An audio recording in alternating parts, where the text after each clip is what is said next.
खुशियां हो आपकी लाइफ में सारे जहां की, कोई चिंता ना हो यहाँ वहां की। होली की है आपको मंगल कामना, लाइफ में कभी ना हो परेशानियों का सामना। हाँ जी, 9th क्लास, आपकी तैयारी कैसी चल रही है? मैं ये चाहती हूँ कि ये होली आपकी लाइफ में ढेर सारी खुशियां लेकर आए। जितना अच्छा आपका पेपर हो उससे ज़्यादा अच्छे आपके नंबर आए। इन्हीं शुभकामनाओं के साथ आज हम शुरू करने वाले हैं मार्च 2020 का पेपर। 80 मार्क्स का ये पेपर 3 आवर्स का है। इस पेपर में 16 क्वेश्चंस एक एक नंबर के, 6 क्वेश्चंस 2 मार्क्स के, 8 क्वेश्चंस 4 मार्क्स के और लास्ट के 4 क्वेश्चंस 5 मार्क्स के हैं। नाउ सेक्शन है क्वेश्चन नंबर 1, 0.001 बार। हमें इसे P बाई Q की फॉर्म में एक्सप्रेस करना है। बिल्कुल ही सिंपल सा क्वेश्चन है। देखिए, सबसे पहले आपको इस नंबर को मानना है x। जितनी संख्याओं के ऊपर बार लगा हुआ है, जितने अंकों के ऊपर बार लगा हुआ है, आपको वो अंक 2 बार लिखने हैं ऐसे। ओके, क्योंकि यहां 3 अंकों के ऊपर बार था, इसलिए हम दोनों तरफ 1000 यानी 1000 से मल्टीप्लाई करेंगे। यहां पर 1000 आ जाएगा, लेकिन राइट साइड में ये जो दशमलव है ये 3 कदम आगे चलेगा, यानी ये दशमलव यहां पहुंच जाएगा 1.001001 डैश डैश। ओके, और ये जो पहले वाली जीरोज हैं ये फिनिश हो जाएंगी, इन्हें आपको नहीं लिखना है। नाउ सब्ट्रैक्टिंग, अगर ये फर्स्ट इक्वेशन है और ये सेकंड, तो आपको घटाना है। समीकरण 2 में से 1 घटाने पर आप घटा दीजिए। और घटाते कैसे हैं? लेफ्ट साइड में से लेफ्ट साइड सब्ट्रैक्ट होगी और राइट साइड में से राइट साइड। 1000 में से जब आप 1 को सब्ट्रैक्ट करेंगे तो 999 आएगा, और इस साइड में से जब आप इसे माइनस करेंगे तो एक खास बात देखिए आप ध्यान से कि डेसिमल के बाद वाला पोर्शन दोनों ही इक्वेशंस में सेम है, यानी जब आप इन नंबर्स को सब्ट्रैक्ट करेंगे तो ये पोर्शन तो 0 हो जाएगा और 1 माइनस 0 की वैल्यू 1। यहां से आपको x की वैल्यू कैलकुलेट करनी है। मल्टीप्लाई वाले नंबर राइट साइड आकर डिवाइड में चेंज हो जाएंगे, यानी 1/999। सो A is correct answer. Now second question, every integer is a rational number. प्रत्येक पूर्णांक एक परिमेय संख्या होता है। पूर्णांक क्या होते हैं? माइनस वाले, 0 और प्लस वाले, यानी -2, -1, 0, 1, 2 अप टू सोन। इन्हें हम कहते हैं पूर्णांक यानी इंटीजर्स। और परिमेय संख्याएं कौन सी होती हैं? जो P बाई Q की फॉर्म में लिखी जाती हैं और Q नॉट इक्वल टू 0। आपसे ये कहा गया है क्या प्रत्येक पूर्णांक एक परिमेय संख्या होता है? देख लीजिए, ये सारे पूर्णांक हैं। क्या आप इन सबको P बाई Q की फॉर्म में लिख सकते हैं? हाँ जी, बिल्कुल लिख सकते हैं। जैसे ये -2 लिखा है, आप इसे -2/1 लिख सकते हैं। So this statement is true, इसलिए A is correct answer. Now third question,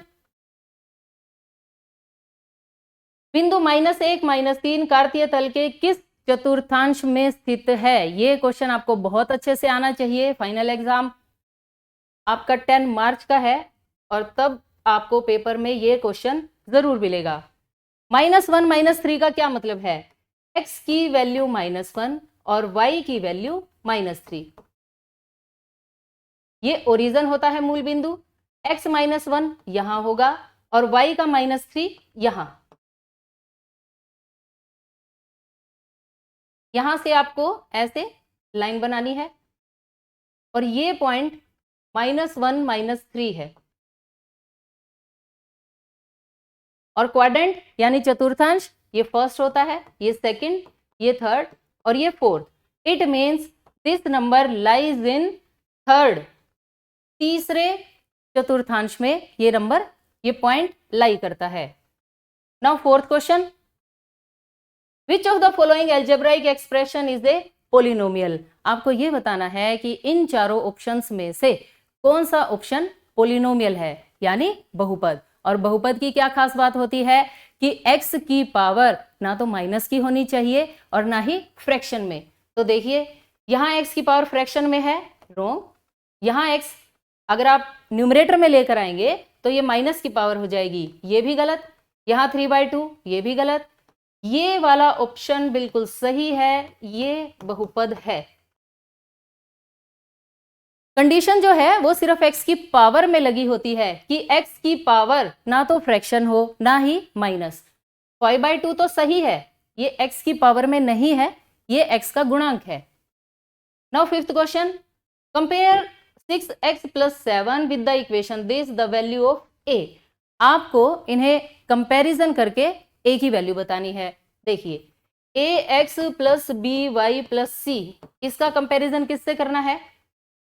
6x + 7 के साथ। बताइए, वैल्यू बतानी है a की। a कौन है? x का कोफिशिएंट, x का गुणांक a है। यहां पर x के साथ a लिखा है और यहां x के साथ 6 लिखा है। इट मीन्स a की वैल्यू क्या आ जाएगी? 6। तो b इज करेक्ट आंसर। अगर इस क्वेश्चन में आपसे b की वैल्यू पूछ ली जाए तो b कौन है? y का गुणांक, लेकिन इसमें y का गुणांक नहीं है। इट मीन्स b की वैल्यू 0। और अगर c की वैल्यू पूछ ली जाए, c कौन है? जिसके पास ना x होता है और ना y होता है, यानी कांस्टेंट। और यहां कांस्टेंट कौन है? 7। c की वैल्यू क्या होगी? 7। Okay. Now sixth question, the factor of this. हमें इस इक्वेशन के फैक्टर बनाने हैं। 2x² + 7x + 3, ये एक बहुपद है, पोलिनोमियल है, और हमें इसके फैक्टर बनाने हैं। फैक्टर बनाने के लिए ध्यान से देखिए, इस 2 और 3 की मल्टीप्लाई करनी पड़ेगी। 2 3 6, तो आपको वो सारे नंबर लिख लेने हैं जिनकी मल्टीप्लाई करने से 6 आता हो। जैसे 1 × 6, 2 × 3, ये भी 6 होता है। अब इन दोनों में से आपको उन्हें सिलेक्ट करना है जिन्हें ऐड या सब्ट्रैक्ट करने से 7 आता हो। 6 + 1 7 हो जाएगा। इससे 7 नहीं आता, इसलिए हमने इसे कैंसिल कर दिया। अब देखना, 6 और 1 से 7 आता है। 7 किसका है? प्लस का। इट मीन्स 6 और 1 का साइन क्या रहेगा? प्लस ही रहेगा। आप सिर्फ इनके साथ x लगा दीजिए और 7x के प्लेस पर ये 2 फैक्टर लिख दीजिए। First number as it is और 7x, इसकी जगह ये दोनों लिखने हैं आपको। 6x + x प्लस लास्ट वाला नंबर एज इट इज। इन दोनों टर्म्स में से 2x कॉमन, क्या बचा? x + 3। यहां से सिर्फ 1 कॉमन लिख सकते हैं आप, x + 3 as it is. Now इन दोनों टर्म्स में x + 3 है, आप ऐसे लिखेंगे।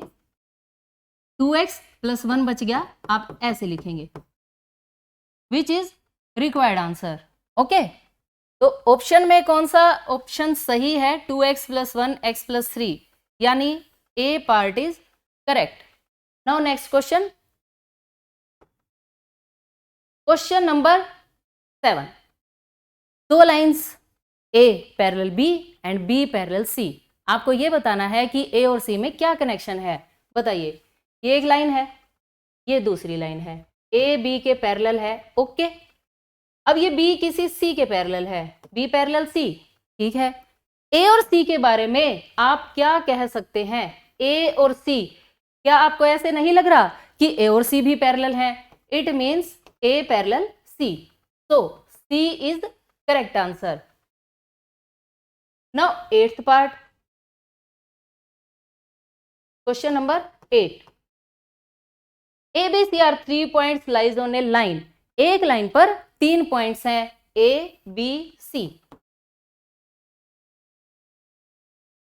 और जो B पॉइंट है वो A और C के बीच में है। ठीक है, हमने ऐसे ही लिख दिया। Then which one is true?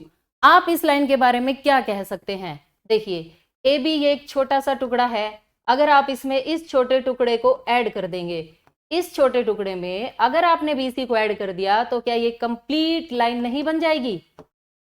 बन जाएगी, इज इक्वल टू AC, यानी AB plus BC is equal to AC, so A option is correct.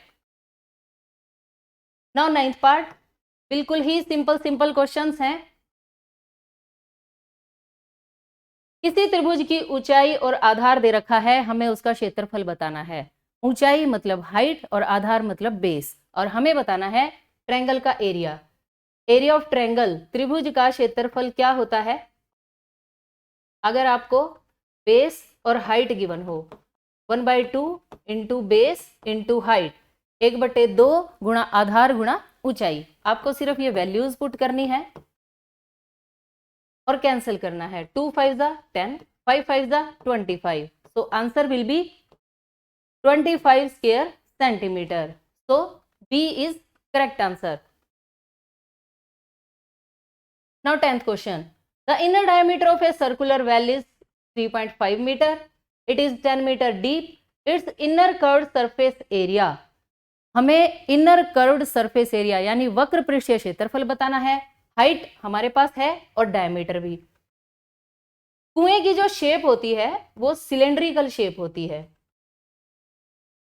और हमें इसका डायमीटर 3.5 गिवन है, तो रेडियस क्या हो जाएगी? डायमीटर का हाफ, यानी 3.5/2। इस डेसिमल को आप यहीं पर हटा लीजिए, एक अंक के बाद दशमलव लगा हुआ है, और जब आप इसे हटाएंगे तो बाय में 10 आ जाएगा, और 2 10 20 मीटर।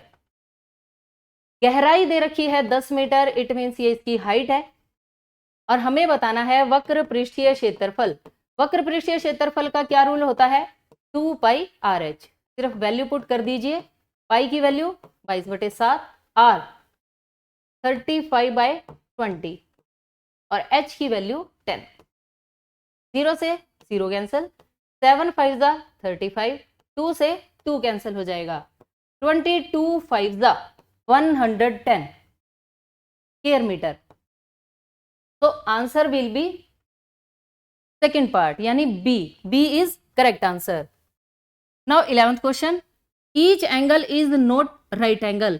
प्रत्येक कोण समकोण नहीं होता। किसका नहीं होता? त्रिभुज का, ट्रायंगल का प्रत्येक कोण समकोण, ट्रायंगल का प्रत्येक कोण 90 डिग्री नहीं हो सकता है। बेलन का आयतन बताइए। बेलन का आयतन क्या होता है? πr²h, volume of cylinder. Now next question, आकृति में x का मान क्या होगा? यहां पर हमें x की वैल्यू बतानी है।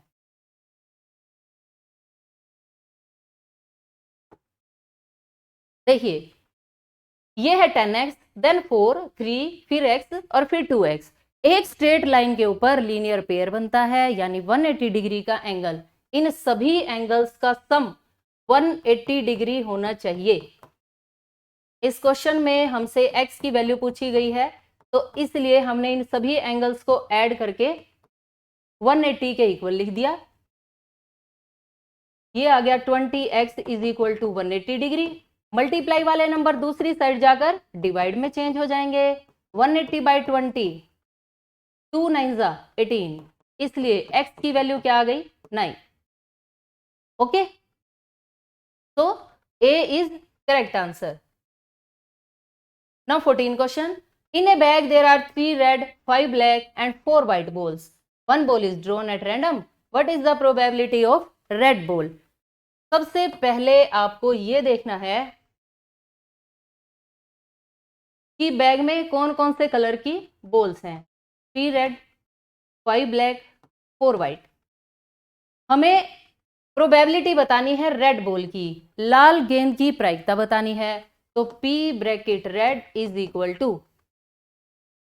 प्रोबेबिलिटी का सिर्फ और सिर्फ एक ही फॉर्मूला होता है कि डिवाइड में, डिनोमिनेटर में आप हमेशा टोटल टर्म्स लिखेंगे और न्यूमरेटर में लिखेंगे जितने भी केसेस आपके फेवर में हैं, फेवरेबल केसेस।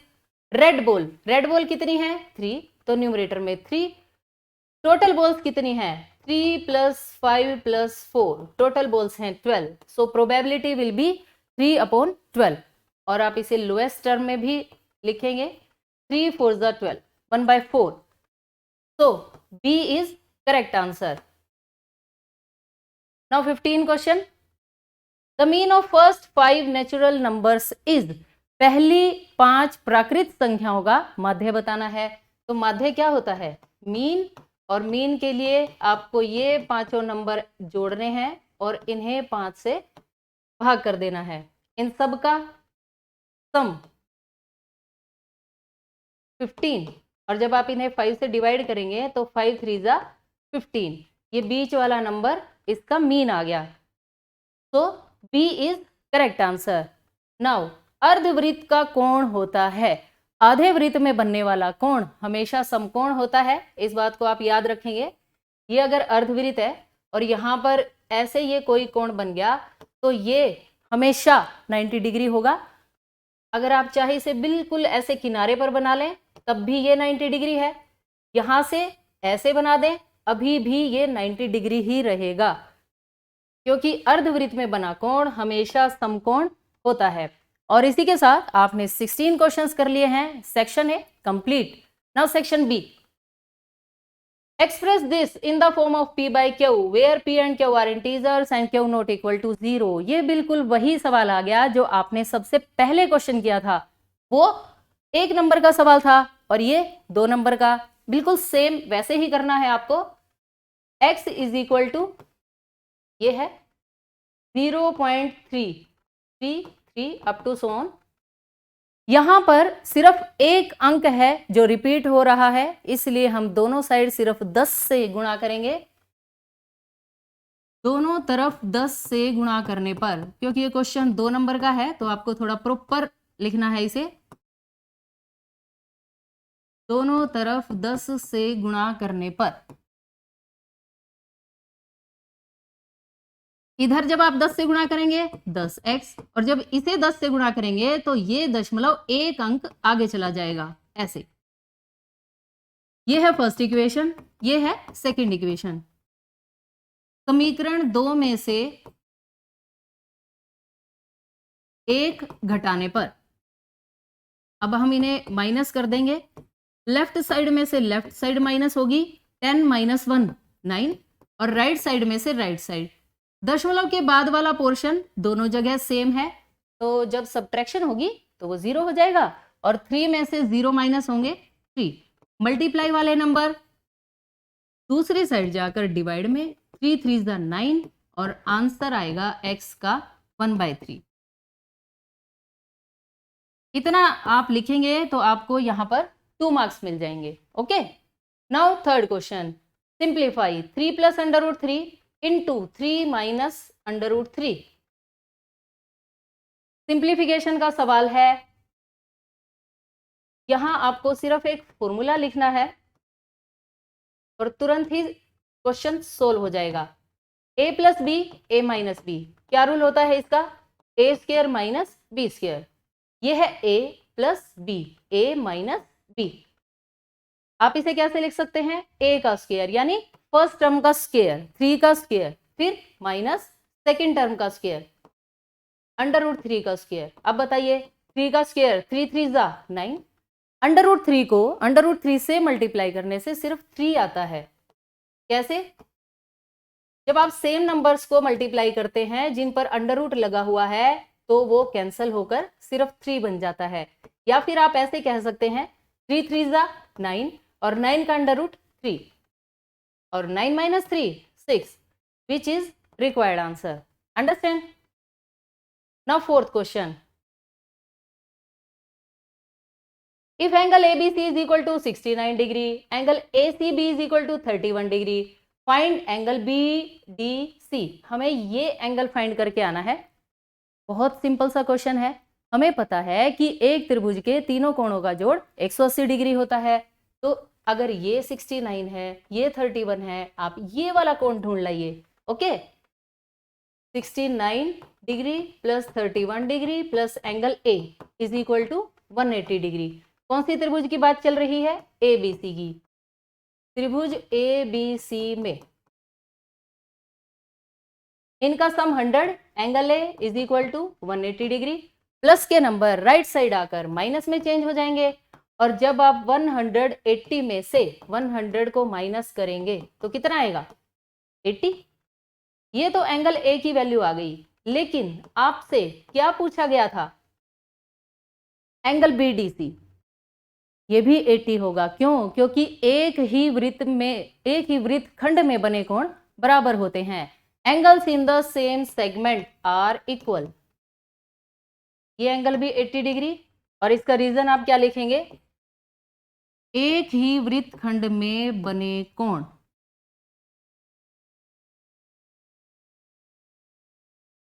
एक ही वृत्त खंड में बने कोण हमेशा इक्वल होते हैं। Now next question, construct an angle of 105 degree. आपको 105 डिग्री का कोण बनाना है। बहुत ही सिंपल सा क्वेश्चन है ये कंस्ट्रक्शन का। ए भी आपने एक रेखाखंड लिया, यहाँ पर ऐसे आर्क लगाई, फिर ये 60 डिग्री की आर्क है, ये 120 की, और फिर आप ऐसे करके और 90 डिग्री का एंगल बना देंगे। अब आप देखिए 105 डिग्री क्या होता है, 90 से तो ज़्यादा होता है, लेकिन 105 से 120 से कम। तो आपको क्या करना है, एक बार यहाँ कंपास रखनी है और एक बार यहाँ, इन दो पॉइंट्स पर कंपास रखकर आपको ऐसे आर्क लगानी है, और फिर इन्हें, इस पॉइंट को आप ए से मिला देंगे। ये एंगल 105 डिग्री का बनेगा,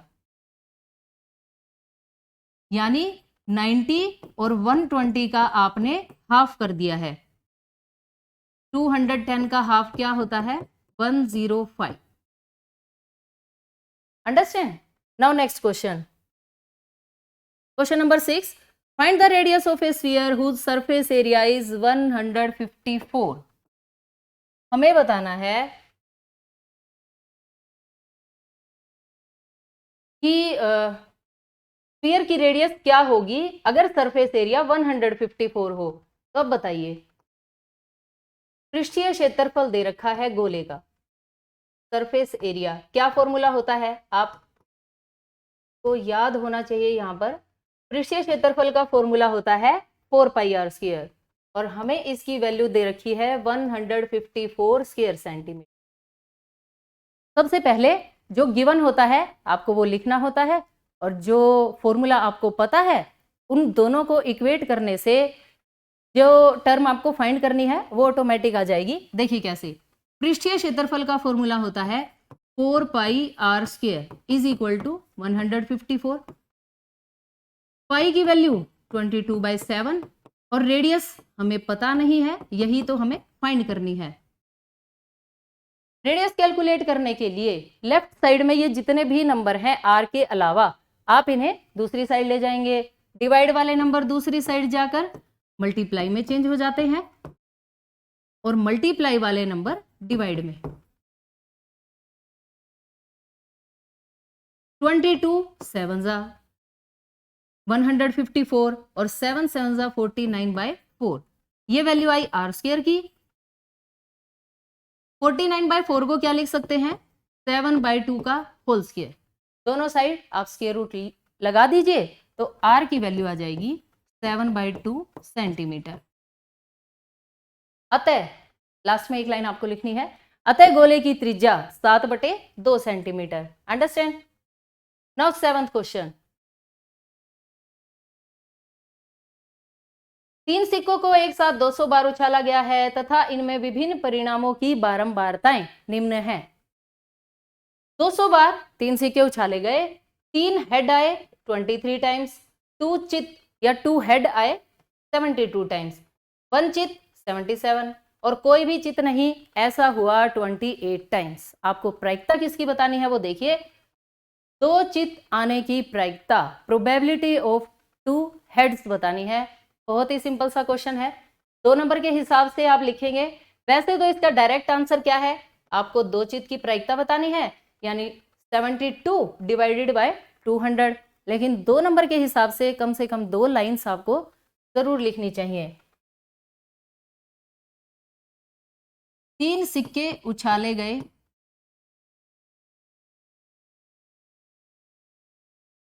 200 बार इज इक्वल टू 200 बार। दो चित आए, कितनी बार आए? 72 टाइम्स। अतः प्रायिकता लिखिए या P लिख के ऐसे ब्रैकेट में 2 चित इज इक्वल टू 72/200। अब आप इसे कैंसिल कर लीजिए। 8 9 ज़ा 72, 8 2 ज़ा 16, 8 5 ज़ा 40, 9/25 which is required answer. Understand? Now next question.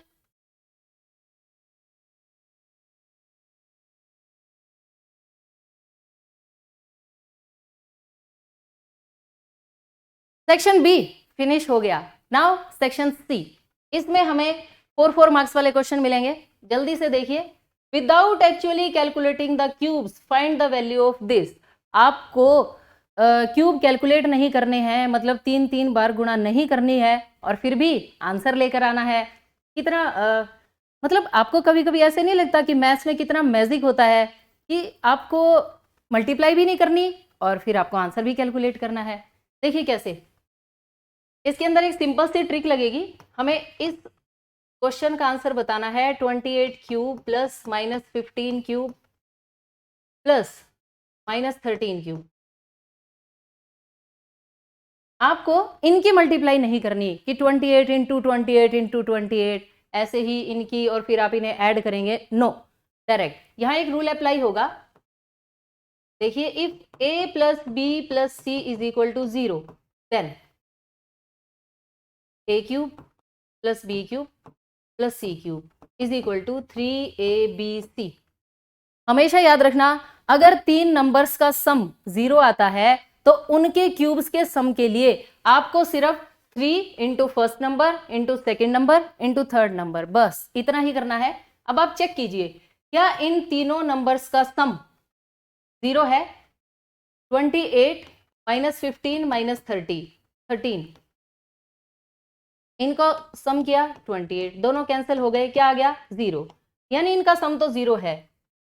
आप ये रूल अप्लाई कर सकते हैं। रूल अप्लाई करने का मतलब इन तीनों टर्म्स का सम, तो 28 क्यूब प्लस माइनस का 15 cube plus -13 cube is equal to 3 into first term into second term into third term. क्योंकि 15 और 13 के आगे माइनस लगा हुआ है इसलिए मैंने ब्रैकेट का यूज किया है यहाँ पर। माइनस माइनस प्लस, इन दोनों की मल्टीप्लाई 84, इन दोनों की मल्टीप्लाई 195। ओके, अब आपको 195 और 84 की मल्टीप्लाई करनी है। इनकी मल्टीप्लाई का जो भी आंसर आएगा वो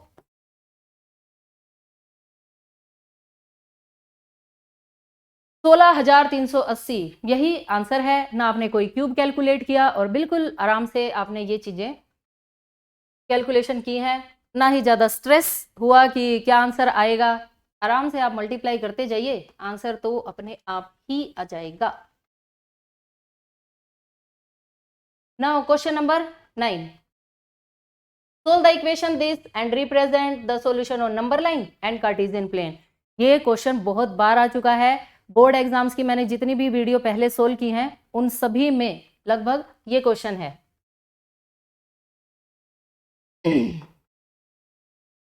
2x + 1 is equal to x - 3। यहां से पहले आपको x की वैल्यू कैलकुलेट करनी है और उसके बाद इसे नंबर लाइन पर और कार्टेशियन प्लेन में रिप्रेजेंट करना है। प्लस का x इधर आकर माइनस का, प्लस का 1 उधर जाकर माइनस का, 2 - 1 की वैल्यू 1 और -3 - 1 -4। फर्स्ट पार्ट हम इसे संख्या रेखा पर बनाते हैं। संख्या रेखा ऐसे एक नंबर लाइन ड्रॉ कीजिए।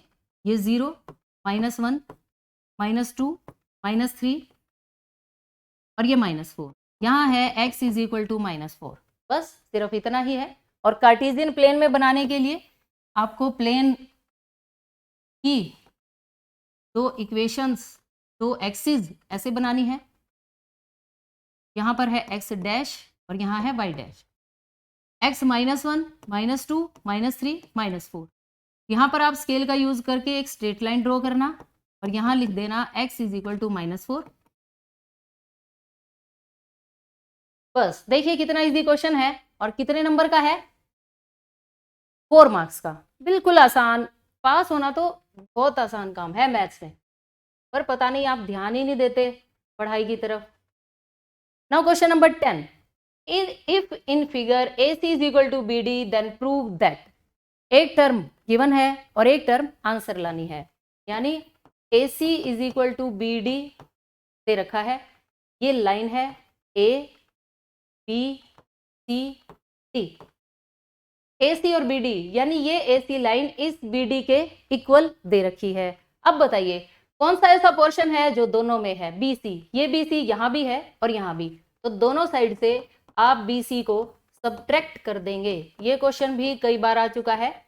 अब बताइए AC में से अगर आपने BC को घटा दिया, AC कहाँ है, यहाँ से यहाँ तक, अगर आपने इस BC को उड़ा दिया तो क्या बचेगा, AB। अब BD मतलब ये कंप्लीट, इसमें से भी आपने BC को उड़ा दिया, क्या बचा, CD। सवाल खत्म। आप उड़ाते गए, सवाल खुद ही उड़ता चला जाएगा। देखिए AB = CD, यही तो आंसर लेकर आना था। Hence proved. 2 नंबर के क्वेश्चन में आप और कितना ही लिखेंगे। ओके, नाउ क्वेश्चन नंबर 11, त्रिभुज ABC की भुजा BC, ये त्रिभुज ABC है, इसकी ये भुजा BC पर D ऐसा बिंदु है कि ये लाइन इस लाइन के इक्वल, और हमें बताना है कि AB साइड ग्रेटर होगी AD से। देखिए कैसे, ये डायग्राम मैं यहां बना देती हूं।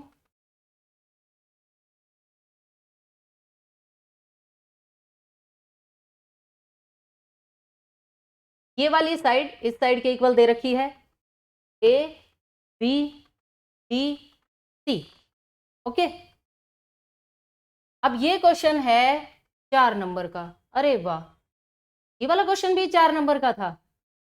4 लाइन नहीं लिखनी इसमें और क्वेश्चन 4 नंबर का है। वेरी गुड, ये क्वेश्चन 4 नंबर का है। देखिए अब इसमें मुझे सिर्फ ये दे रखा है AD = AC दिया है।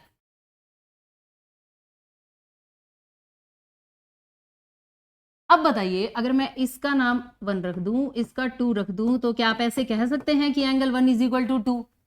हाँ जी बिल्कुल कह सकते हैं। क्यों? क्योंकि समान भुजाओं के सम्मुख कोण बराबर होते हैं। Angles opposite to equal sides are equal. समान भुजाओं के सम्मुख कोण,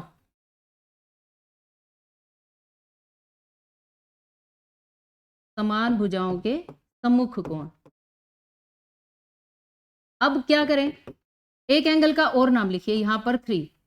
ओके, ये जो कोण 1 है इस त्रिभुज ABD का, इसका बाह्य कोण है, और किसी भी त्रिभुज का बाह्य कोण अंतः दूरस्थ कोणों के जोड़ के भी बराबर होता है। लेकिन अगर मैं उन्हें जोड़ूं नहीं, यानी अगर मैं सिर्फ 1 और 3 की बात करूं, तो एंगल 1 हमेशा बड़ा होगा एंगल 3 से या इस वाले एंगल से। अभी मुझे इसकी जरूरत है, इसलिए मैंने क्या लिख दिया, angle 1 is greater then angle 3।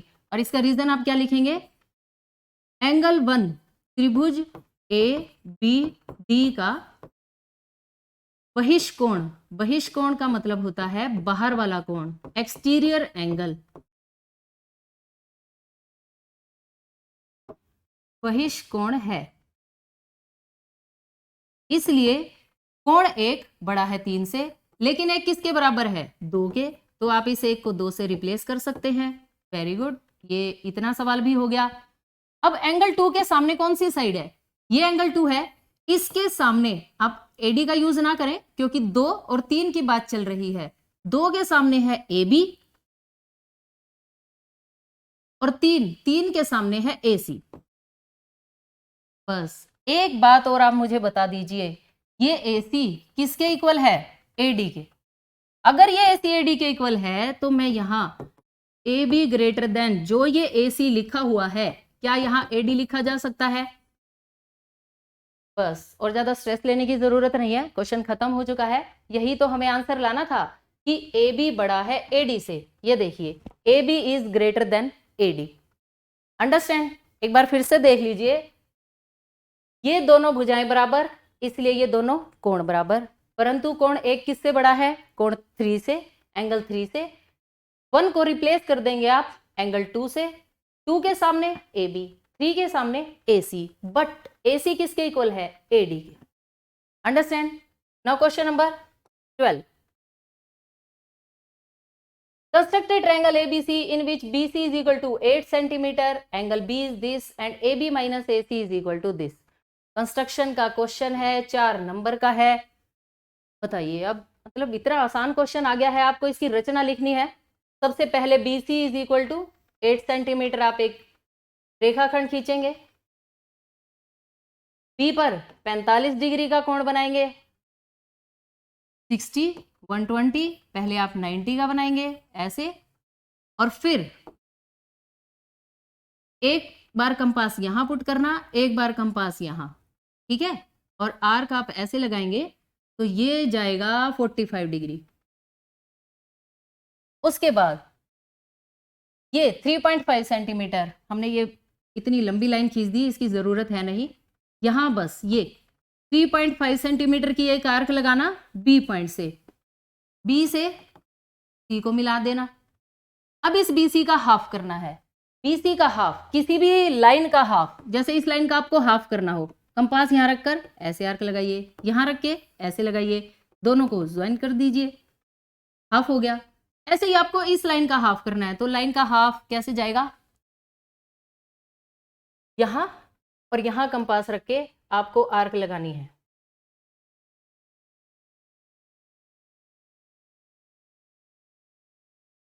इस लाइन को भी आप ऐसे आगे बढ़ा देंगे, ये आपने लाइन का हाफ कर दिया।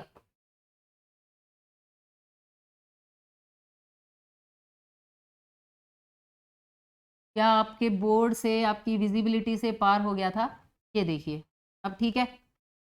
जब ये लाइंस आप स्केल से ड्रॉ करेंगे तो आपकी ये सीधी लाइनें आएंगी, मेरी सीधी नहीं आ रही हैं, कोई बात नहीं। ये पॉइंट जिस पे कट गया, आप इस पॉइंट को सी से मिला दीजिए, इस पॉइंट को सी से मिला दीजिए, इसका नाम लिखिए ए बी सी, ये है आपकी रिक्वायर्ड ट्रायंगल। अंडरस्टैंड? इस पॉइंट का नाम आप डी लिख सकते हैं। इसकी कंस्ट्रक्शन यानी जो आपको रचना लिखनी है, तभी तो आपको ये 4 नंबर मिलेंगे। रचना कैसे लिखेंगे? BC बराबर 8 सेंटीमीटर का एक रेखाखंड खींचा, P बिंदु पर 45 डिग्री का कोण बनाते हुए PX रेखा खींची, P से PX पर BD बराबर 3.5 सेंटीमीटर की चाप लगाई, नेक्स्ट पॉइंट में CD को मिलाया, फिर उससे नेक्स्ट पॉइंट में CD का लंब समद्विभाजक खींचा जो BX को A पर काटता है, नेक्स्ट पॉइंट AC को मिलाया, और लास्ट में त्रिभुज ABC अभिष्ट त्रिभुज है। और इसी के साथ आपके 4 नंबर पक्के। Understand? Now next question, question number 13। Sanya के पास एक खेत है, ये लो, सान्या के पास एक खेत है जो एक समचतुर्भुज के आकार का है, ये डायग्राम गिवन है। वह अपनी एक पुत्री और एक पुत्र से यह चाहती थी कि वे इस खेत पर काम करके अलग अलग फसलों का उत्पादन करें। उसने इस खेत को 2 बराबर भागों में बांट दिया, मतलब आधा तूले चुन्नू बेटा, आधा तूले मुन्नू बेटा। यदि इस खेत का परिमाप 400 मीटर है और एक विकर्ण 160 मीटर है, ये तो प्रत्येक को खेती करने के लिए कितना क्षेत्रफल प्राप्त होगा? यानी दोनों का एरिया जो है वो बिल्कुल बराबर है, बस उनकी मेहनत पर डिपेंड करता है कि किसका खेत ज्यादा पैदावार देता है या किसका खेत ज्यादा लहलहा रहा है। इस क्वेश्चन को करने के लिए आपको बिल्कुल सिंपल सी एक बात पता होनी चाहिए कि समचतुर्भुज का विकर्ण उसे 2 सर्वांगसम त्रिभुजों में बांटता है। यानी आप सिर्फ एक त्रिभुज का एरिया फाइंड करेंगे और आपके पास दोनों बच्चों का एरिया पता लग जाएगा कि किस दोनों के खेत का जो एरिया है वो बिल्कुल सेम है। तो देखिए कैसे करेंगे आप इस क्वेश्चन को। अगर इस खेत का परिमाप 400 मीटर है और ये समचतुर्भुज है यानी सारी भुजाएं बराबर, तो सारी भुजाएं होनी चाहिए 100, क्योंकि इनका टोटल आपके पास दे रखा है 400। ये एक विकर्ण 160, आप सिर्फ ये वाला एरिया फाइंड कर लाइए। ओके, और त्रिभुज का क्षेत्रफल के लिए हीरोन्स फॉर्मूला बेस्ट है जब आपको तीनों साइड्स दे रखी हो। तो आप क्या लिखेंगे, समचतुर्भुज का परिमाप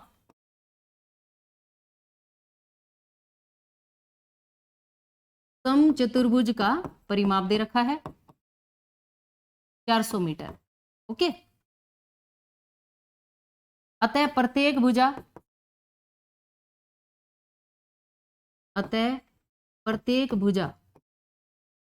चार भुजाएं होती हैं, 4 से भाग कर दीजिए 100 मीटर। अंडरस्टैंड। नाम लिख लीजिए ABCD। त्रिभुज ABC का क्षेत्रफल फाइंड करेंगे हम। उसके लिए पहले हमें सेमी पेरीमीटर यानी परिमाप का आधा, 400 परिमाप है, ओह सॉरी, ये तो पूरे समचतुर्भुज का परिमाप दे रखा है। त्रिभुज का क्षेत्रफल ढूंढने के लिए हमें इस त्रिभुज का अर्ध परिमाप ढूंढना है, यानी इसकी भुजाएं। सेमी पेरीमीटर ढूंढेंगे पहले आप, 100 और 160, 100 प्लस 100 प्लस 160, इसका क्या करना है, हाफ, 360/2, 180 मीटर। और अब आप यहां हीरोन्स फॉर्मूले का यूज करेंगे, S bracket S minus A, S minus B, S minus C का अंडर रूट। ओके, S की वैल्यू हम कैलकुलेट कर चुके हैं, ये वैल्यू अब आपको यहां यूज करनी है। 180 ब्रैकेट 180 माइनस 100, तीनों भुजाएं, ABC का मतलब है त्रिभुज की तीनों भुजाएं, दो भुजाएं तो 100 हैं और एक भुजा 160 है, under root as it is. Now 180 minus 100, 80, इसका आंसर भी 80, और 180 माइनस 60, 160 की वैल्यू 20 आएगी। अब देखिए, वर्गमूल के अंदर अगर दो संख्याएं एक जैसी होती हैं तो उनमें से एक संख्या बाहर आ जाती है, यानी 80 तो इधर आ गया। अब जो ये 180 लिखा हुआ है, इसमें से इस 18 को लिखिए 9 दूनी 18, ठीक है, 9 2 18, और जो ये 0 बच गई इसके नाम का 10। 20 को आप क्या लिख सकते हैं, 10 2 20। अब देखिए कौन कौन सी टर्म्स आप बाहर लिखेंगे। 9 का अंडर रूट, 9 का वर्गमूल कितना होता है, 3, इन दोनों 10 में से 10 बाहर, ये भी 2, ये भी 2, यानी 2 आप एक बार लिखेंगे और अंडर रूट के अंदर कोई भी टर्म नहीं बचेगी। मल्टीप्लाई 80 3 देन 10 देन 2, ये देखिए ये जो 2 0 है ना, आप इन्हें ऐसे लिख लीजिए, 8 3 24 दूनी 48, बस ये आ गया एक त्रिभुज का क्षेत्रफल 4800 स्क्वायर मीटर। यानी दोनों बच्चों को इतना एरिया मिला है जिसमें उन्हें खेती करनी है। तो आप लास्ट में क्या लिखेंगे, जो आपसे पूछा गया है, प्रत्येक को खेती के लिए, अतः प्रत्येक को खेती के लिए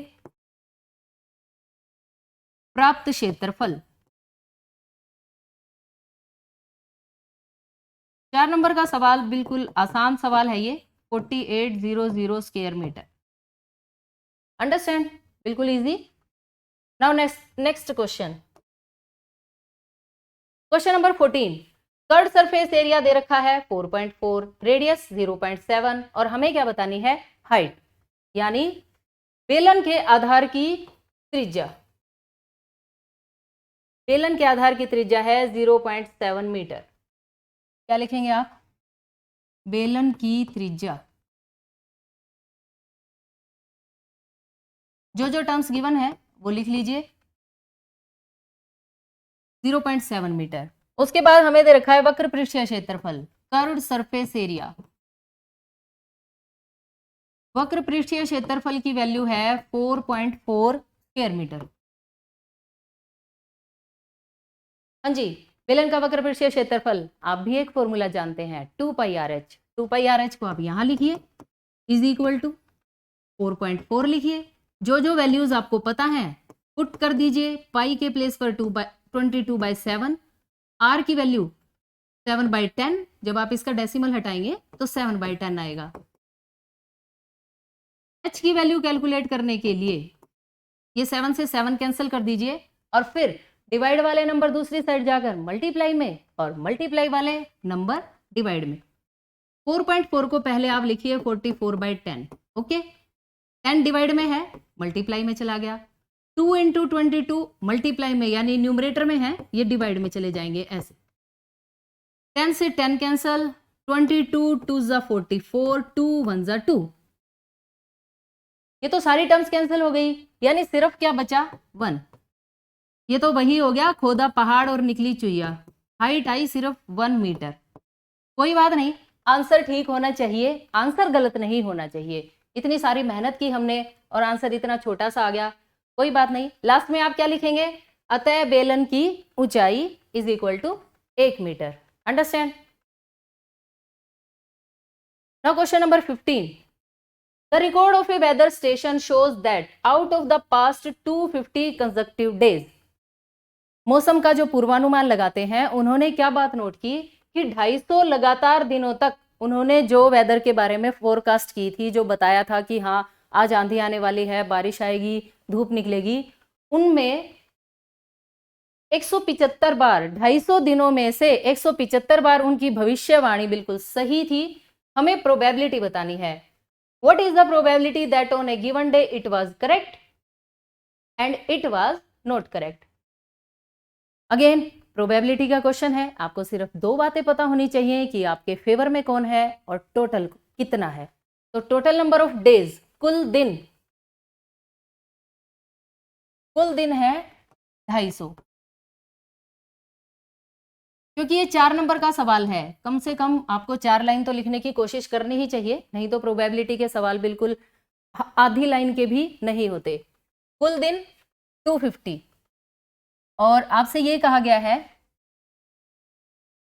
जितने दिन पूर्वानुमान सही था, जितने दिन पूर्वानुमान यानी मौसम का जो अनुमान था, भविष्यवाणी थी, सही था, उतने दिन थे 175। ओके, अतः प्रायिकता, फर्स्ट पार्ट में आपको प्रायिकता बतानी है ठीक होने की। अतः प्रायिकता is equal to 175 divided by 250। अब आप इसे कैंसिल करेंगे। कैंसिल करने के लिए देखिए 25 दाएं 250, 25 सत्ते 175, मतलब 7/10। ये तो हो गया फर्स्ट पार्ट। सेकंड पार्ट में जब आपको नोट करेक्ट की बतानी है तो आप क्या लिखेंगे, पी ब्रैकेट जितने दिन पूर्वानुमान सही नहीं था। ओके, जितने दिन पूर्वानुमान सही नहीं था, इसकी प्रायिकता के लिए आपको सिर्फ 1 में से इस 7/10 को सब्ट्रैक्ट कर देना है। प्रोबेबिलिटी की एक खास बात होती है कि अगर आप 1 में से यस को माइनस कर दें तो नो का आंसर आता है, और नो को माइनस कर दें 1 में से तो यस का आंसर आ जाएगा। 10 1 जा 10, 10 - 7 3। यानी जितने दिन पूर्वानुमान सही था उसकी प्रायिकता है 7/10, और जितने दिन पूर्वानुमान सही नहीं था तब प्रायिकता है 3/10। और इसी के साथ सेक्शन सी 4 मार्क्स वाला कंप्लीट हो चुका है। अब हम स्टार्ट करेंगे सेक्शन डी, जिसमें है 5 मार्क्स वाले questions. Okay, question number 16। Factorisation, इसमें 2 क्वेश्चन है, एक क्वेश्चन 3 मार्क्स का और एक क्वेश्चन 2 मार्क्स का। तो देखिए हमें इसके फैक्टर बनाने हैं। 16 question first part, 8a cube plus b cube plus 12a square b plus 6ab square. बहुत ही सिंपल सा क्वेश्चन है, यहाँ आपको सिर्फ एक छोटा सा रूल अप्लाई करना है। देखिए a प्लस बी का होल क्यूब होता है a cube plus b cube plus 3a square b plus 3ab square. Okay, ये जो स्टेटमेंट है ये इस तरफ वाली है और हमें इधर से इधर आना है। इस साइड से इस साइड आने के लिए आपको a और b की एग्जैक्ट वैल्यू पता होनी चाहिए। a और b कैसे ढूंढना है इस स्टेटमेंट में से देखिए ध्यान से। 8a क्यूब को आप लिख सकते हैं 2a का होल क्यूब। क्यों? क्योंकि 2 2 जा 4 2 जा 8, 8 का घनमूल 8 का क्यूब रूट 2 होता है और 2 का क्यूब 8 होता है। प्लस b तो सिंपल है, ओके। प्लस इस रूल के अकॉर्डिंग देखिए 3 एज इट इज, a का स्क्वायर, a आपको मिल चुका है, a के प्लेस पर है 2a का स्क्वायर इंटू b की जगह b प्लस 3a लिखना है। a ये है जो ब्रैकेट के अंदर है, इस ब्रैकेट को हटा के इस क्यूब को हटा के जो टर्म बच जाती है उसको a कहते हैं। तो 2a और b का स्क्वायर मतलब b का square as it is. Understand? अगर आप चाहें तो अपनी कैलकुलेशन रीचेक भी कर सकते हैं। यहाँ बताइए 2 का स्क्वायर 4, 4 3 जा 12, 12a स्क्वायर b बनेगा, ये लिखा हुआ है। 3 2 जा 6 ab स्क्वायर, ये रहा। अंडरस्टैंड? अब आपने इस डिटेल में अपनी स्टेटमेंट को लिख लिया। अब यहां से यहां आ जाइए, यानी फर्स्ट टर्म लिखिए 2a प्लस सेकेंड टर्म लिखिए और फुल ब्रैकेट लगाकर ये होल क्यूब। अब पावर 3 का क्या मतलब होता है? 3 बार लिखना। तो अब आप इनको 3 बार लिख देंगे, 2a plus B into 2a plus B into 2a plus B, बस। और इसी के साथ ये 3 नंबर का सवाल भी फिनिश हो गया।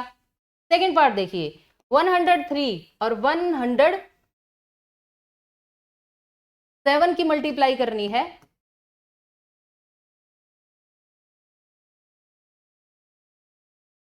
सीधे गुणा किए बिना, यानी डायरेक्ट मल्टीप्लाई नहीं करनी और फिर से आपको इसका आंसर निकालना है बिना ही मल्टीप्लाई किए। तो यहां भी आपका एक रूल अप्लाई होगा जो आपको याद होना चाहिए। 103 को लिख सकते हैं 100 प्लस 3, ओके। 107 को 100 प्लस 7।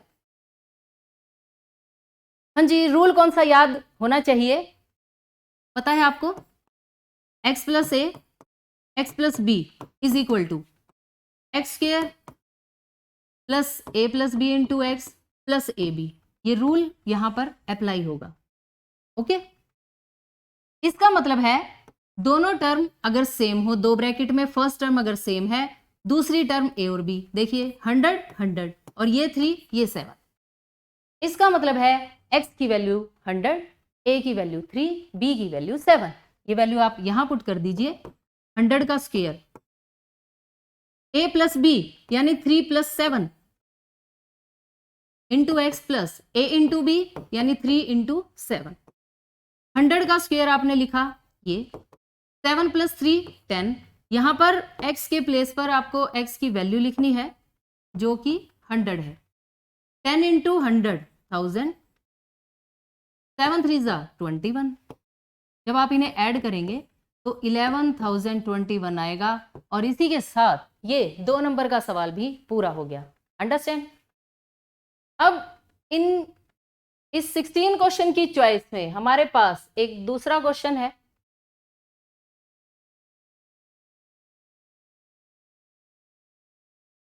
ये क्वेश्चन चॉइस का है।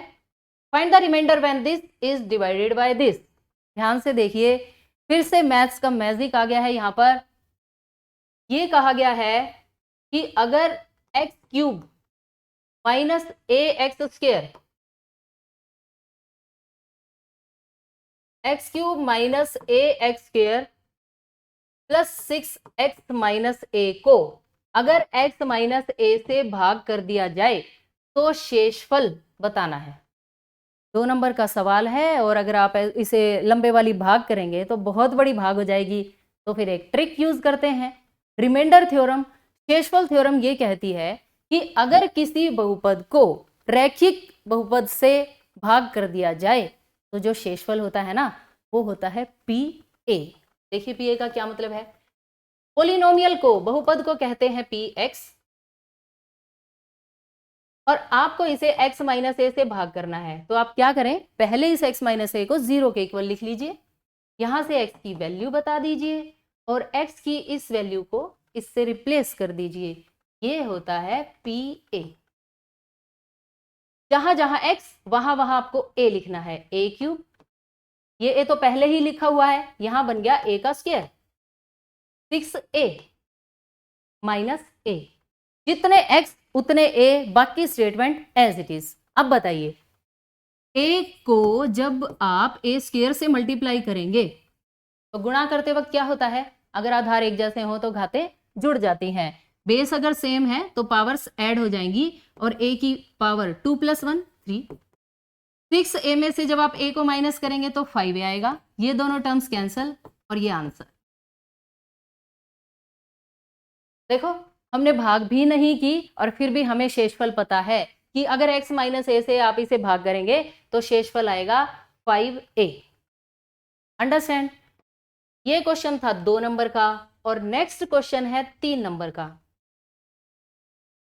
बहुपद दिस को x माइनस 1 से भाग दीजिए। अब हमसे कोई शेषफल नहीं पूछा गया, कोई रिमाइंडर नहीं पूछा गया है, सिर्फ ये कहा गया है भाग कीजिए। तो अब हम भाग करेंगे। सेकेंड पार्ट, x माइनस 1 से भाग करना है, 3x की power 4 minus 4x cube minus 3x minus 1। अब हम लंबे वाली भाग करेंगे। देखिए कैसे, इसके अंदर भी आपको सिर्फ एक ही बात का ध्यान रखना होता है कि जो फर्स्ट टर्म है वो बिल्कुल फर्स्ट टर्म जैसी बनाइए, साइन चेंज कीजिए, फर्स्ट टर्म कट जाएगी, जो बचेगा उसे संभालते चले जाइए जब तक क्वेश्चन खत्म नहीं हो जाता। ये x है और ये है 3x की 4, x को आपको 3x की पावर 4 बनाना है। तो जिस जिस की कमी है आपको छूट मिली हुई है कि आप उस कमी को पूरा कर सकते हैं, उस नंबर को ले सकते हैं जो आपको x को 3x की पावर 4 बनाकर देगा। सबसे पहले मुझे तो इसे मल्टीप्लाई करना पड़ेगा 3 से, तभी 3 आएगा। x की पावर 4 कब आएगी, जब इस x की पावर 1 को x की पावर 3 से मल्टीप्लाई कर दिया जाए, यानी मेरे पास नंबर आ गया 3x क्यूब। 3x क्यूब आपने यहां लिखना है और इन दोनों से मल्टीप्लाई करनी है, 3x की 4 और जब आप 1 से मल्टीप्लाई करेंगे तो 3x क्यूब, ऐसे। फिर साइन चेंज करने हैं आपको, ये दोनों टर्म्स कैंसिल हो जाएंगी। -4 + 3 की वैल्यू -x क्यूब, यहां से -3x आप नीचे लिखेंगे। ओके, अब अगेन फिर से वही बात आ गई, हमारे पास x है और हमें क्या चाहिए, -x क्यूब। x को माइनस का x क्यूब बनाने के लिए किसकी कमी है, -x² की, क्योंकि एक तो मुझे माइनस चाहिए, दूसरी बात x की पावर 3 चाहिए, एक है, 2 की कमी है, ऐसे। तो ये नंबर -x² आप यहां लिखेंगे, -x² की इन दोनों से मल्टीप्लाई की, -x क्यूब और माइनस माइनस प्लस, प्लस का x² आएगा, यानी लाइक टर्म के नीचे लाइक टर्म लिखी जाती है। हमारे पास तो यहाँ पर x² है ही नहीं, तो आप प्लस के x² को ऐसे साइड में लिख सकते हैं।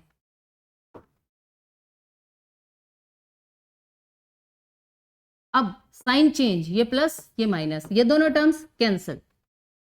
हमेशा सबसे बड़ी पावर जो है वो पहले लिखी जाती है, इस x² को आप इधर लिखेंगे, माइनस के 3x को यहां। ओके, अब सिर्फ x से मल्टीप्लाई करनी बाकी है, प्लस x। अच्छा 1 मिनट, ये x² किसका है, माइनस का, तो आप यहां किसका यूज करेंगे, माइनस का। तो अब कमी है -x की, -x को इससे मल्टीप्लाई कीजिए, -x², माइनस माइनस प्लस और x, साइन चेंज, ये terms cancel, -3x minus x की वैल्यू होती है -4।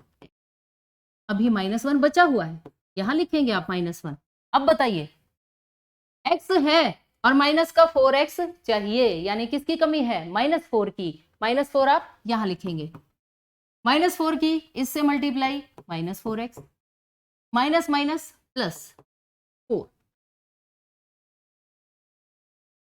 साइन चेंज, ये टर्म्स कैंसल, -4 -1 की वैल्यू -5, बस बस बस इतना ही है और आगे कुछ नहीं।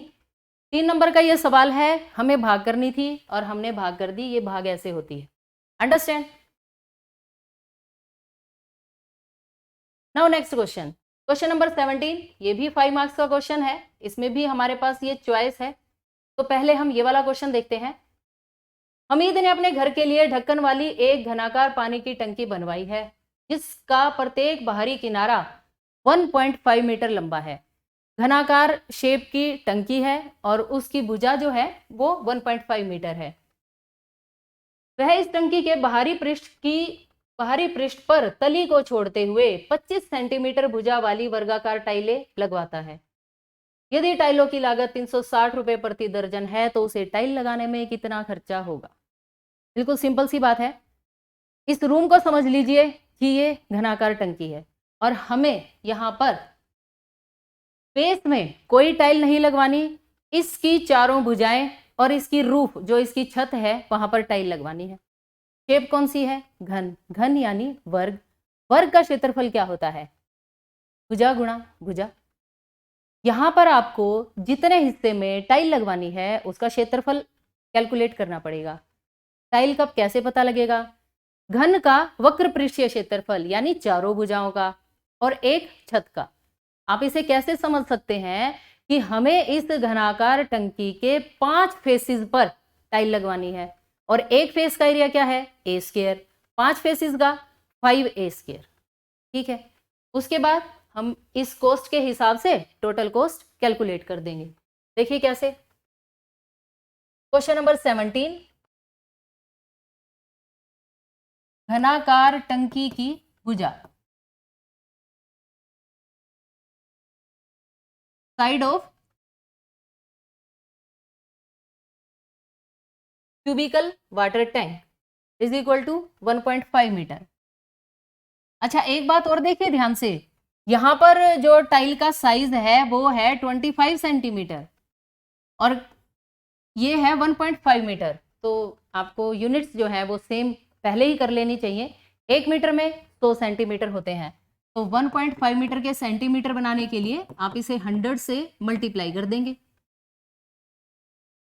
1500 आएगा, एक के बाद डेसिमल है तो एक जीरो कैंसिल हो जाएगी। ओके,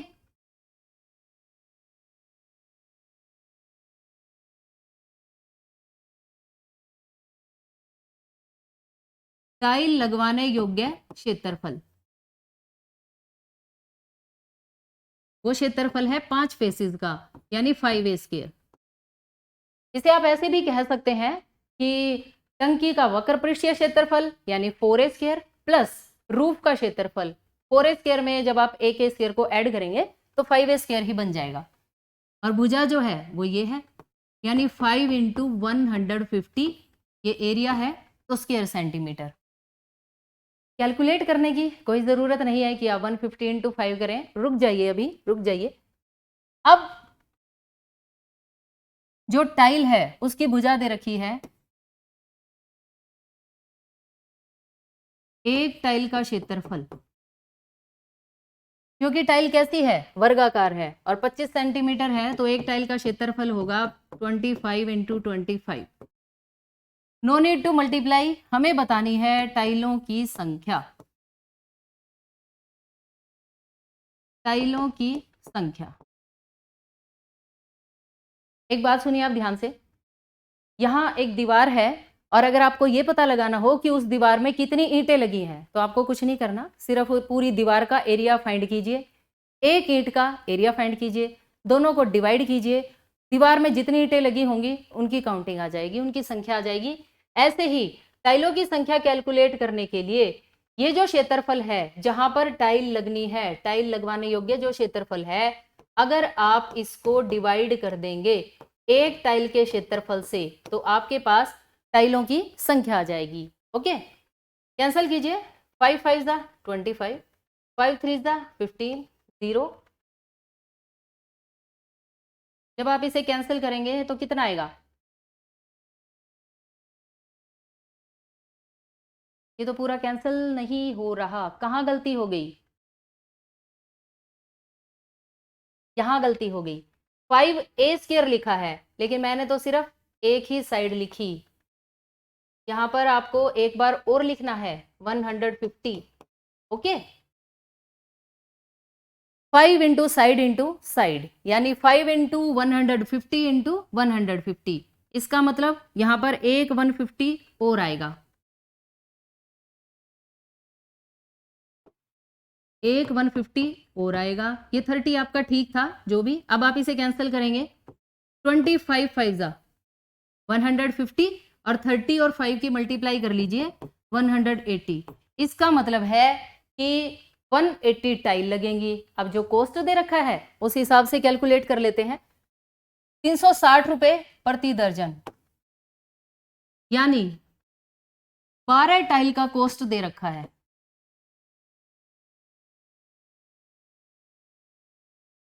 12 टाइल लगवाने का वही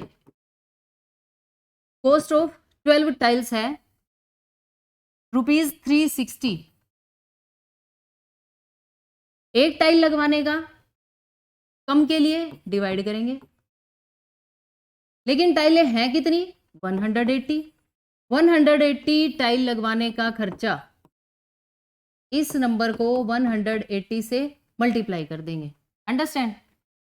12 2 जा 36, 0 एज इट इज, इनकी मल्टीप्लाई 3600, इतने रुपीज, यानी सॉरी 12 3 जा 12 तिये 36 और 18 तिये 54, 5400 ये कॉस्ट आ जाएगा टाइल लगवाने का। ओके, ये 5 नंबर का क्वेश्चन था और बस, ज़्यादा मुश्किल नहीं है, ठीक ठीक है, इतनी काम तो आपको करना ही चाहिए। नेक्स्ट क्वेश्चन देखिए, और दोनों क्वेश्चन में से जो आसान हो आपको उसी पर ज़्यादा फोकस करना है। पेपर में आपको आसान वाला क्वेश्चन करना है, मुश्किल वाला नहीं करना, जब आपके पास चॉइस हो। इस क्वेश्चन की चॉइस में हमारे पास क्वेश्चन है, capacity of a closed cylindrical vessel of height 1 metre is this. जो बेलनाकार बर्तन है उसकी ऊंचाई और आयतन दे रखा है। हमें बताना है कि इस बर्तन को बनाने के लिए कितने वर्ग मीटर धातु की शीट चाहिए, यानी हमें इसका टोटल सरफेस एरिया, संपूर्ण पृष्ठीय क्षेत्रफल फाइंड करना है। तो देखिए कैसे कैलकुलेट करेंगे। बेलन की ऊंचाई दे रखी है, बेलन की ऊंचाई यानी हाइट, ऊंचाई है 1 मीटर, और धारिता, ये धारिता वर्ड इन्होंने यूज किया है। धारिता का मतलब होता है आयतन। आयतन दे रखा है 15.4 लीटर। यहां भी वही बात है कि जो यूनिट्स हैं वो बिल्कुल भी सेम नहीं है, 1 लीटर में 1 मीटर में। तो 1 cubic metre is equal to 1000 litre होता है। याद रखना, इस लीटर के क्यूबिक मीटर बनाने के लिए आप इसे 1000 से डिवाइड कर देंगे तो ये क्यूबिक मीटर में चेंज हो जाएगा। ओके, ये डेसिमल अगर आप हटा देंगे तो एक जीरो और लग जाएगी, यानी 154 डिवाइडेड बाय 10,000। अब बेलन के आयतन का हमारे पास एक रूल होता है, क्या? πr²h। आयतन की वैल्यू दे रखी है, अब आप आयतन का फॉर्मूला लिख लीजिए, πr²h इज इक्वल टू, अब हम यहां से कैलकुलेट करते हैं। देखिए, पाई की वैल्यू 22/7, रेडियस हमें पता नहीं, एज इट इज, h की value 1 is equal to 154 divided by 10,000। यहां से r² की वैल्यू कैलकुलेट करने के लिए r² से अलग जितने भी नंबर हैं वो सभी दूसरी साइड जाएंगे, डिवाइड वाले मल्टीप्लाई में और मल्टीप्लाई वाले डिवाइड में। r² as it is 154 divided by 10,000। देखिए 7 डिवाइड में है, मल्टीप्लाई में, 22 मल्टीप्लाई में है, ऐसे डिवाइड में आ जाएगा, 1 की कोई ज़रूरत नहीं। 22 7 जा 154 होता है और ये है 49/10,000। इसे आप क्या लिख सकते हैं, 7/100 का स्क्वायर। ऐसे दोनों साइड से स्क्वायर रूट करेंगे, स्क्वायर रूट करने से ये स्क्वायर कैंसिल हो जाएगा और r की वैल्यू आ जाएगी 7/100 मीटर। हमसे ये पूछा गया है कि इसे बनाने के लिए कितने वर्ग मीटर धातु की शीट की जरूरत होगी। तो उसके लिए आपको कैलकुलेट करना है टोटल सरफेस एरिया, संपूर्ण पृष्ठीय क्षेत्रफल। इसका फॉर्मूला क्या होता है, 2πr bracket r plus h। Values put कीजिए, 2 पाई की वैल्यू 22/7, रेडियस की वैल्यू 7/100, रेडियस की वैल्यू अगेन 7/100, हाइट, इस क्वेश्चन में हाइट कितनी है 1। ऐसे 7 से 7 कैंसिल हो गया,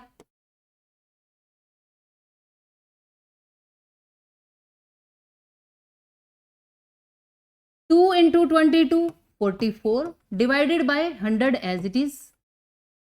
एलसीएम 100 1 जा 100 प्लस 7 107 डिवाइडेड बाय 100।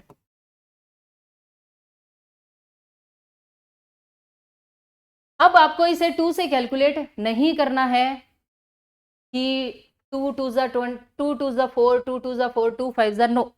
आप सिर्फ 107 और 44 की मल्टीप्लाई कर लाइए और डिवाइड कर दीजिए 1 के बाद ये हैं 40। जब आप इन्हें मल्टीप्लाई करेंगे 107 और 44,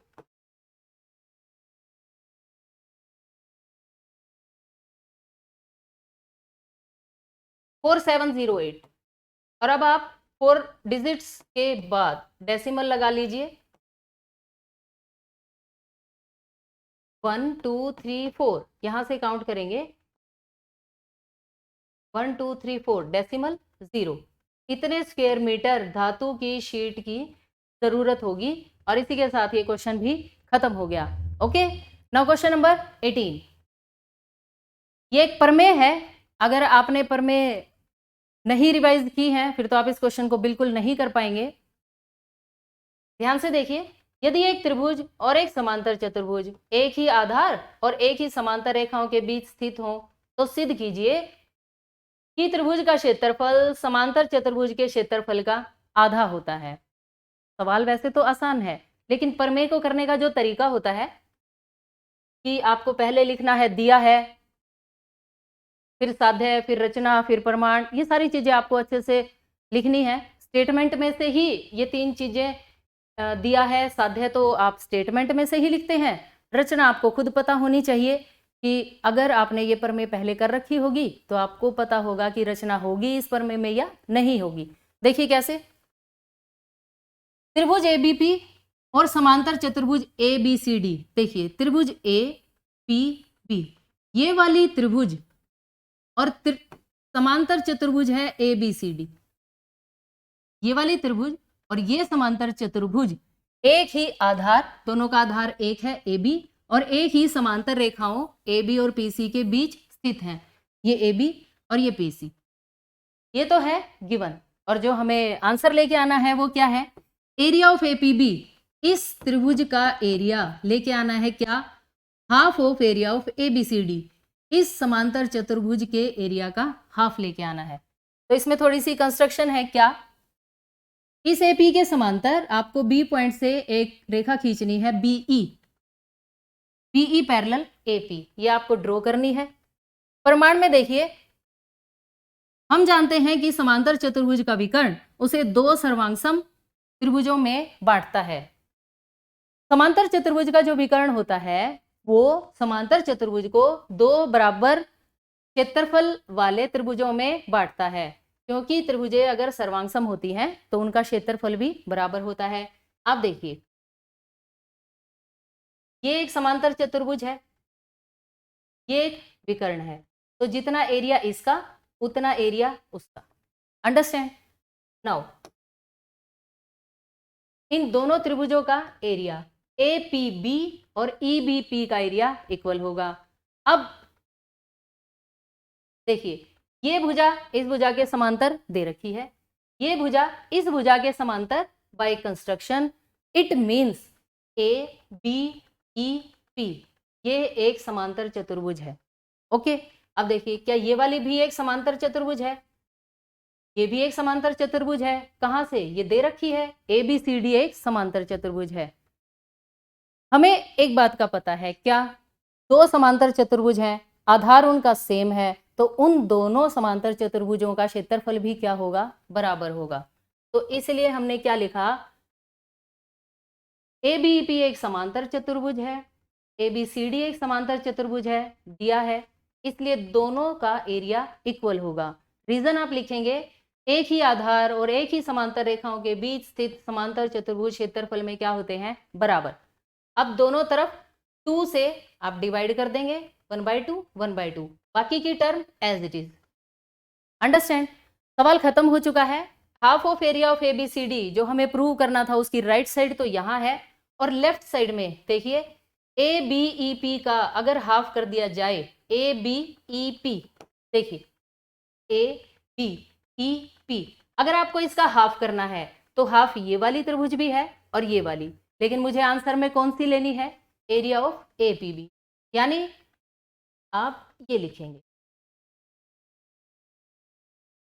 इसका फर्स्ट इक्वेशन का यूज करते हुए यहां पर आप लिखना चाहिए आपको, यहां पर हेंस प्रूव्ड से पहले यहां आप लिखेंगे यूजिंग 1,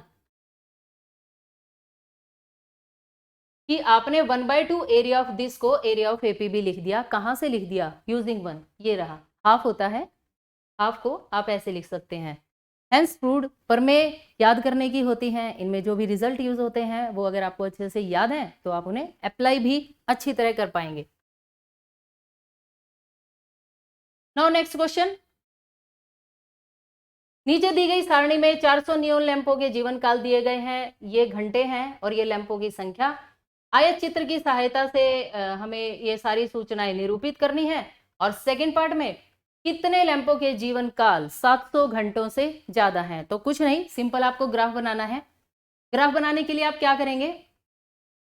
300 से स्टार्ट हो रहा है और इधर है लैंपों की संख्या,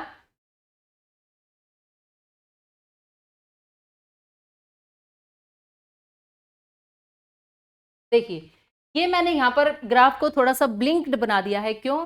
क्योंकि हम स्टार्ट कर रहे हैं 300 से, 400, 5,000 तक जाना है, 6, 7, 8, 9 और 1000।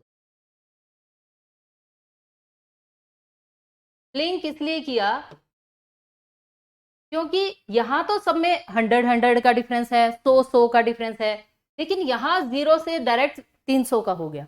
इसलिए हमने इस ग्राफ को थोड़ा सा, अगर आप ऐसे दिखा दें तो ये चीजें एडजस्ट हो जाती हैं। ये हो गया 1000। और ये जो लैंपों की संख्या है, इसमें देखिए आप मैक्सिमम 86 तक गया हुआ है। तो जब आप इसमें बनाएंगे, निशान लगेंगे, तो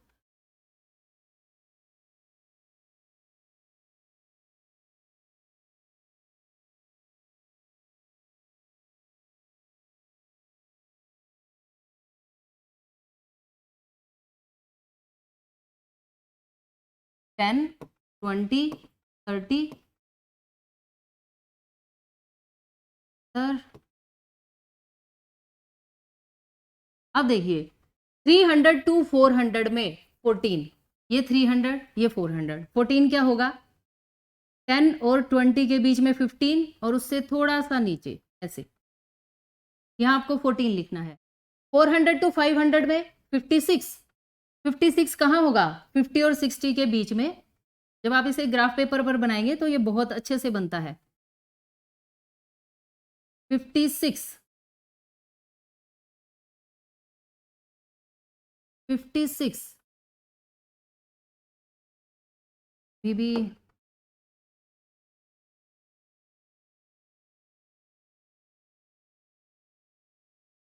यहाँ आपको लिखना है 56। नेक्स्ट 500 to 660, ये 500, 660, इससे जस्ट अबोव ये हो गया 60। 700 वाले में 86 का मतलब है 80 और 90 के बीच में आपको 86 फाइंड करना है और यहां लिखेंगे 86। नेक्स्ट है 74 होगा यहां।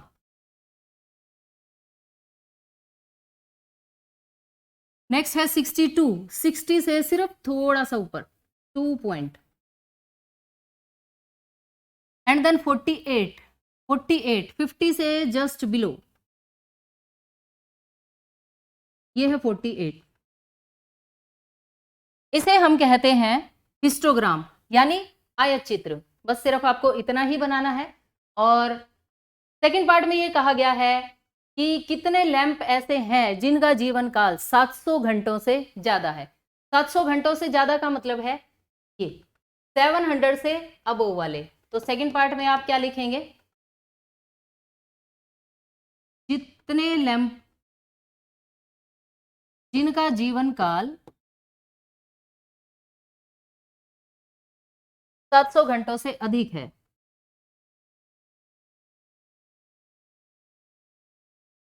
जिनका जीवन काल 700 घंटों से अधिक है। आपको ये सारी टर्म्स ऐड करनी है। ठीक, कौन कौन सी? 74, 62, 48। 74 plus 62 plus 48।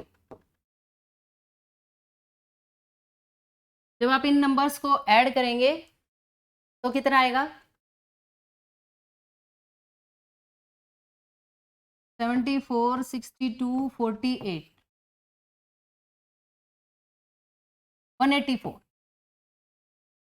Okay, this is equal to 184। 184 lamp ऐसे हैं जिनका जीवन काल 700 घंटों से ज्यादा है। और इसी के साथ आपने मार्च 2020 का ये पेपर कंप्लीट कर लिया है। मुझे उम्मीद है कि ये सभी क्वेश्चंस आपको अच्छे से समझ में आ गए होंगे। और अगर किसी भी क्वेश्चन में कोई भी दिक्कत है तो कमेंट सेक्शन में मुझे ज़रूर बताएं। और 9th क्लास में आपने बहुत अच्छे नंबर लेने हैं और उसके बाद 10th क्लास के लिए बहुत अच्छे से और स्टार्टिंग से ही आपको तैयारी शुरू करनी है। और इसके लिए चैनल को सब्सक्राइब करना बिल्कुल ना भूलें। Thanks for watching, bye bye, take care.